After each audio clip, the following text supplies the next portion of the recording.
ఇప్పుడు ఏంటంటే ఎక్కడే లేదు. పవన్ కళ్యాణ్ గారు 3 పెళ్లిళ్ళు, ఈడేమో ఈడేమన్నా ఈడి చెల్లెలు ఇచ్చాడు 3 పెళ్లిళ్ళు పవన్ కళ్యాణ్ గారు చేయటానికి. పోనీ ఈడి చెల్లెల్ని ఇస్తే మా చెల్లెళ్ళు వదిలేసామంటే అడగొచ్చు.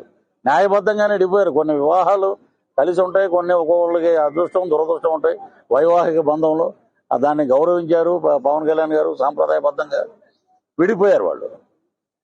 విడిపోయాక కూడా వీళ్ళు 2 పెళ్లిళ్ళు 3 పెళ్లిళ్ళు అంటే మా వదిన 4వ వదిన జగన్మోహన్ రెడ్డి.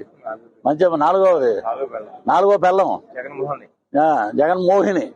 మన విఠలాచార్య గారు తీశారు, పెద్ద హిట్ అది.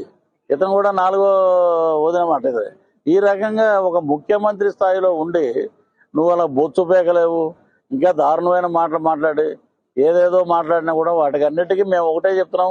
ఎక్కడికి వెళ్ళినా కూడా ప్రెస్ మీట్లో కానీ, విలేకరులు కానీ, ప్రజలు కానీ వాళ్ళతోటి కలిసినప్పుడు కానీ మేము సంక్షేమ బాటలో పయనిస్తామండి.